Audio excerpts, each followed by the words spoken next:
Josh from CollectionDX.com here with a review of NECA's Gipsy Danger 2.0 from the movie Pacific Rim, which is a great movie, and I wish we had more toys than we do, but I will take whatever I can get at this point. NECA had previously released a few different Gipsy Dangers. Early on in the line they released this one, and it was not that great because of various reasons: pressure from Walmart to put a cheap piece out, rushing to market, yada yada yada. It was fine for what it was, but we thought we could get so much better, and apparently Randy from NECA thought so too. So given the opportunity to do so, he has made a version 2.0 of Gipsy Danger. Now, here's the thing you will have to keep in mind throughout this entire review. One is that this is a mass market retail piece, in that it is about $20 to $25 for this piece, okay? Second, it's made out of rubbery PVC, so you're not going to get the high-end attention to detail that you would with a Bandai or a Kotobukiya or a Max Factory or a CMs or anything like that. Yes, the only game in town for a giant Japanese-inspired robot movie is an American company. That being said, 2.0 is a marked improvement over the original, but it still has flaws. So let's go through this piece all together. I do like the darker color scheme as opposed to the original. So you can see here.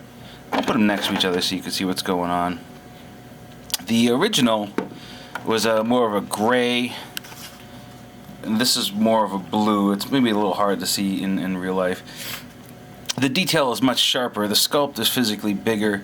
There are a lot more paint apps, you know. Even look at little areas like around the core unit in the middle.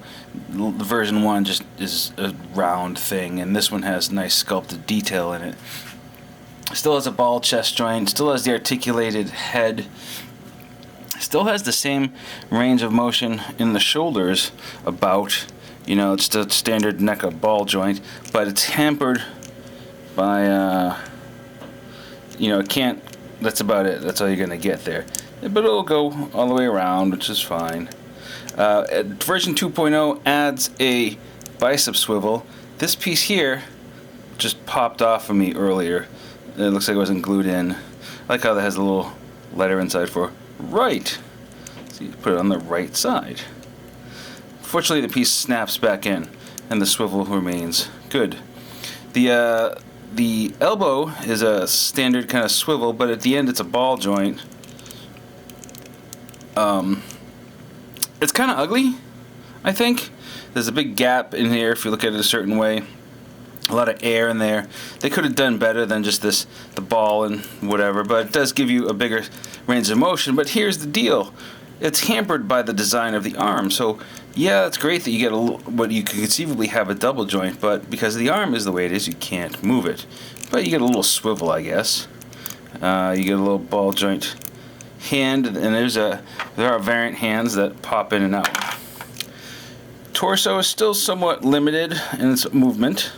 That's fine. These things are rubbery flaps. Nicer detail on the back, of course, which is always appreciated. We come down to the legs here, and here's where it starts to have some issues again. Is that so? In the last one they did this kind of thing. So you got this range of motion, which was nice. That was actually pretty decent, and that amount of swivel. But you see the hips touch there, so it wasn't too good. And this ring sort of system here tended to break. So they went to the ball and socket thing, but that's all we got. But there's a fair amount going that way, and they've added a thigh swivel, which is nice. But I was really hoping to get more this way. The knees are now double joints, but sort of unnecessary double joints. So let's see. If only using the first joint, right, without even moving the top part, you can see we have a full bend. So in theory, wow, they gave you a double joint there. But you know what? It doesn't do crap. So I would have much rather they just kept this as one molded piece and given me a better piece of articulation someplace else. Also notice when you try to extend this side, you can see that that joint is splitting. Makes me nervous. When you get down to the legs here, the feet here, you have a typical ball, but little to no rocker motion there. So if you do get a splayed pose, not a lot you can do with it. You have a toe that extends maybe, I don't know, much more than it probably should, but whatever. And when I first took this guy out of the package, one of these little toes fell off and I super glued it back in. Alright, so it is better. Like I said, you had version 1's knees, that's as far as you got, so it is better. This one actually had better rockers, and for some reason the back part of the toe moved on version 1 instead of the front. So that's fine and dandy. Remember, 25 bucks. Okay, so variant hands just kind of pop out, and you have the ship here, and if you look carefully, you can see that the groove marks are pre-indented for where to grab, and it's actually kind of nicely done in that they must have moved it around several times when they were doing it, because there are several different ways in theory that you can grab the ship. For example, line up the fingers in the holes, put his finger on there. There's one way. You get his thumb here, you can grab it that way. You can use this hand and kind of grab him with the thumb in that way. See how kind of naturally it fits in certain ways? That's really cool, but the downside is that the wrists are often not strong enough to hold the ship up, or the grip. The pose that we really want to do with this ship is that signature scene in the movie where he's dragging the ship behind him, and it really kind of doesn't work, which sort of sucks. You know, I wanted to grab it like yeah, so that's that. There's one other gimmick, and that is the kind of chain sword. And you put the regular fist back in. You can see, I don't know if you can see, maybe you can see, but there is a little groove. You can barely see it out there.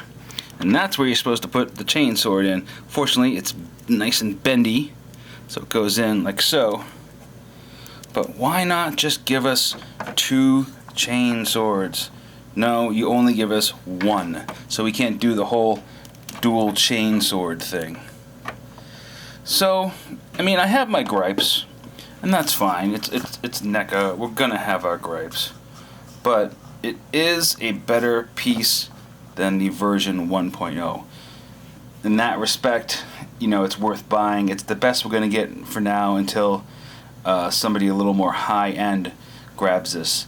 NECA doesn't anticipate people will actually play with these pieces. They typically end up on shelves, and that's all they do. So the joints, you know, don't really hold up to repeated movement or dynamic action, and that's fine. That's not what they're for. But as a collector like I am, who also likes to, you know, fiddle with these things and play with them, I'm more than happy to pay more to get more toy, you know, and that's not the market that NECA serves. So if you want to plunk down 25 bucks for a nice representation of Gipsy Danger, this is the way to go. You want to spend more, get the 18-inch, you'd be a lot happier.